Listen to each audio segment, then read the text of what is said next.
नमस्कार, good morning. म आज तपाईहरूको समक्ष मानव सभ्यताको इतिहासको सुरुवातको कालखण्डको बारेमा केही महत्त्वपूर्ण कुराहरू राख्न गइराखेको छु। किनकि हामी मानव जातिले हाम्रो मानव इतिहास बुझ्न आवश्यक छ र त्यो तपाईँ हामीलाई जानकारी भएकै विषय हो र केही हदसम्म हामी जानकार पनि छौँ इतिहासको बारेमा। यसै सन्दर्भमा प्रजातन्त्रको समुन्नत विकासको निम्ति र प्रयोगको निम्ति अथवा अभ्यासको निम्ति पनि हामीले हाम्रो मानव इतिहास बुझ्न जरुरी छ र यस मानव इतिहासमा हाम्रो योगदान के कसो रह्यो यसको पनि मूल्याङ्कन गर्न जरुरी छ। त्यसो भएको हुनाले मानव सभ्यताको इतिहास कहाँबाट र कसरी सुरुवात हुन्छ त्यसको बारेमा आज हामी बुझ्ने प्रयास गर्नेछौँ। मौखिक परम्परा जुन ओरल ट्रेडिसन भनेर हामी भन्छौँ र यो मौखिक परम्परा र लिखित परम्पराको जुन इतिहास छ र त्यसै सँगसँगै वैज्ञानिक, दार्शनिक, कलाकार र विभिन्न खालको हामी स्रोतबाट के कुरा हामीले बुझ्दछौँ भनेदेखि इतिहास प्री इतिहासबाट सुरु हुन्छ, जसलाई प्राग इतिहास भनेर भनिन्छ नेपालीमा।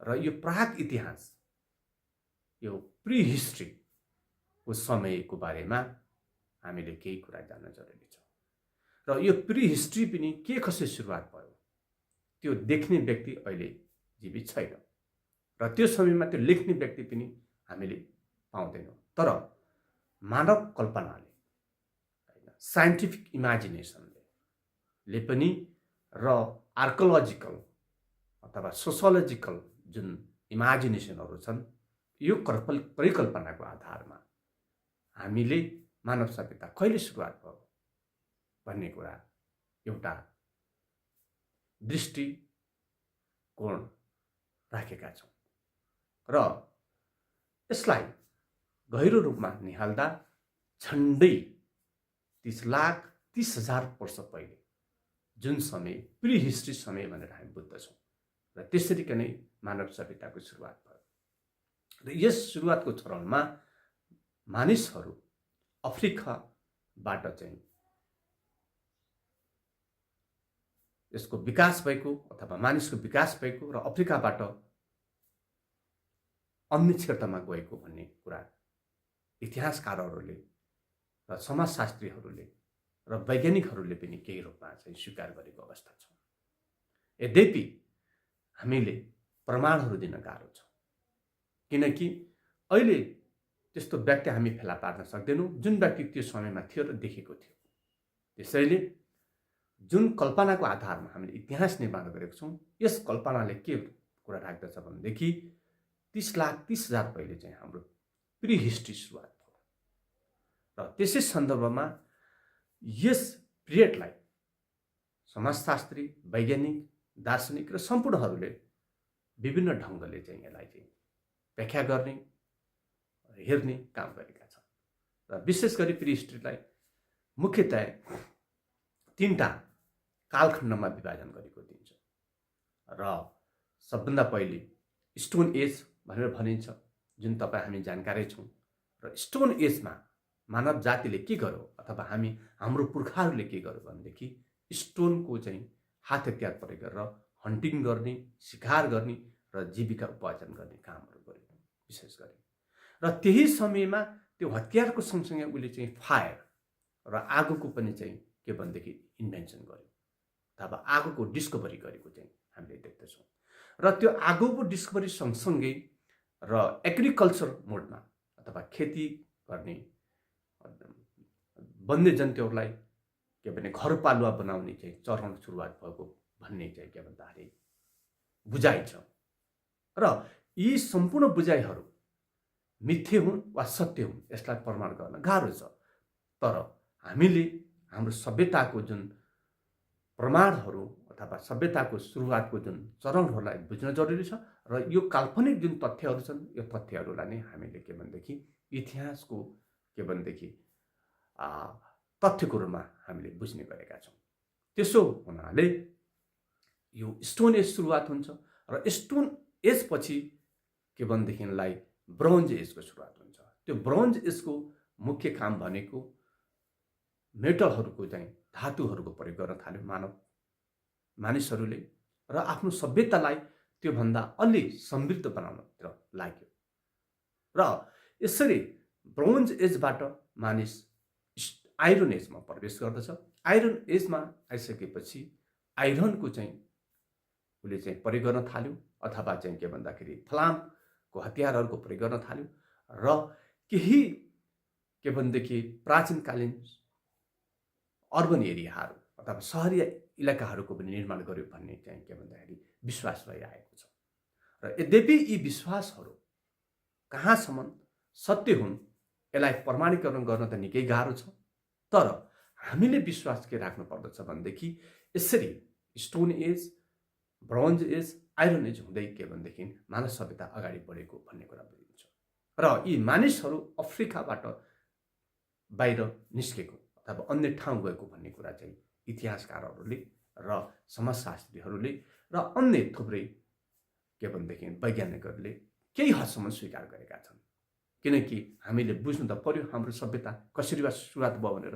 त्यसैले यो जुन ज्ञानको उत्पादन भयो, जसरी हामी प्रिहिस्ट्री, जसरी तपाईँ हामीले बुझ्दछौँ stone age, bronze age, iron एजको सुरुवात हुन्छ भनेर हामी बुझ्दछौँ र यो बुझाइ नै एक प्रकारको के भन्दाखेरि यो ज्ञानको चाहिँ उत्पादन हुन थाल्यो।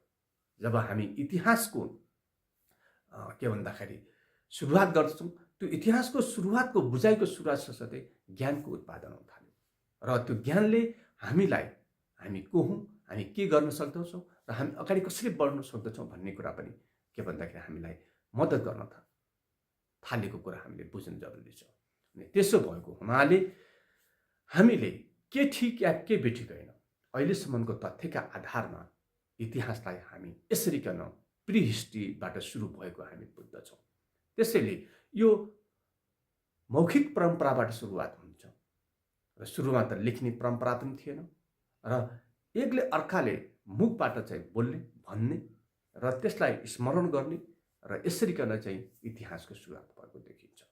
त्यसो भएको हुनाले हामीले आज छोटकरीमा के बुझ्नु पर्यो भनेदेखि प्रिहिस्ट्री टाइम थियो र त्यो समयमा के भनेदेखिलाई हामीले यसरी विभिन्न खालको फायरको इन्भेन्सन र हतियारको इन्भेन्सन र इनोभेसन गरेर र एग्रिकल्चर जुन खेतीपाती गरेर खाने परम्परा छ यो परम्परागत सुरुवात गरेर अगाडि बढेको भन्ने कुरा बुझ्न जरुरी छ।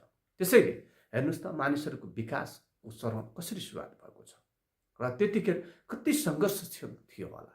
अनि त्यसैले गर्दा हामीले के बुझ्नु पर्यो भनेदेखि मानिस ट्रान्सफर्मेटिभ, मानिस क्रिएटिभ एनिमल, किनकि उसँग सोच्न सक्ने क्षमता छ, उसँग बुझ्न सक्ने क्षमता छ र उसँग ज्ञान उत्पादन गर्ने क्षमता छ र ज्ञानलाई उपयोग गर्ने क्षमता छ। त्यो भएको हुनाले यो ज्ञानको उपयोग अथवा ज्ञानको निर्माण प्रिहिस्ट्री समयदेखि नै सुरुवात हुन्छ। त्यसैले विभिन्न धर्मशास्त्रको पनि आफ्ना भनाइहरू छन् र विभिन्न दर्शनशास्त्रको पनि आफ्ना भनाइहरू छन् र आउँदो समयमा हामी फेरि के भनेदेखि इतिहासको जुन एन्सियन्ट प्राचीन इतिहास भन्छ त्यो प्राचीन इतिहास र पूर्वीय के भनेदेखि सभ्यता र पश्चिमा सभ्यतामा कसरी सुरुवात हुन्छ त्यसको बारेमा हामीले बुझ्ने प्रयास गरेका छौँ। यहाँसम्म आउँदाखेरि हामी पूर्वीय र पश्चिमा सभ्यता भनेर बुझ्ने गर्दैनौँ। प्रिहिस्ट्री एउटै समय थियो जहाँ मानव सभ्यता चाहिँ एउटा बिन्दुबाट प्रस्थान हुन्छ अथवा ती मानिसहरू अफ्रिकाबाट एकै ठाउँबाट नगए पनि विभिन्न संसारको विभिन्न ठाउँमा अवस्थित जुन मानिसहरू थिए तिनले एक प्रकारको के स्टोनको प्रयोग गरे र फायरको इनोभेसन गरे र एग्रिकल्चरमा गए र उनीहरूले चाहिँ धातुहरू पनि हतियारहरू निर्माण गरेर अगाडि गएको कुरा हामी चाहिँ सहजै बुझ्न सक्दछौँ। त्यसैले यो चाहिँ जुन प्रयोगको कुरा आउँछ त्यहाँनिर इनोभेसनको कुरा हामीले बुझ्नुपर्छ र यसरी मानिसहरू सभ्यताको सुरुवातदेखि नै इनोभेटिभ थिए भन्ने कुरा हामीले बुझ्नु पर्दछ। र अब हामी प्री हिस्ट्रीदेखि जब अब हामी अब हिस्टोरिकल टाइममा आउँछौँ, अब इतिहासको टाइममा आउँछौँ, जसलाई हामी प्राचीन इतिहास भन्छौँ। र यो प्राचीन इतिहासमा आइसकेपछि र जुन युरोप अथवा एसिया, युरोप भनेर जुन हामी बुझ्दछौँ, पूर्वीय समाज र पश्चिमा समाज भनेर जुन बुझ्दछौँ, र यो समाजले कसरी हरेक क्षेत्रमा आफ्नो के भनेदेखि इनोभेसनलाई, आफ्नो क्रिएटिभिटीलाई, आफ्नो राजनीतिलाई, आफ्नो समाजलाई र आफ्नो आर्थिक विकासलाई यसले कसरी अगाडि बढायो भन्ने कुरा हामीले आउँदो समयमा बुझ्नेछौँ भन्दै आजको लागि तपाईँहरूबाट म बिदा हुन चाहन्छु। हवस् त, धन्यवाद, नमस्कार।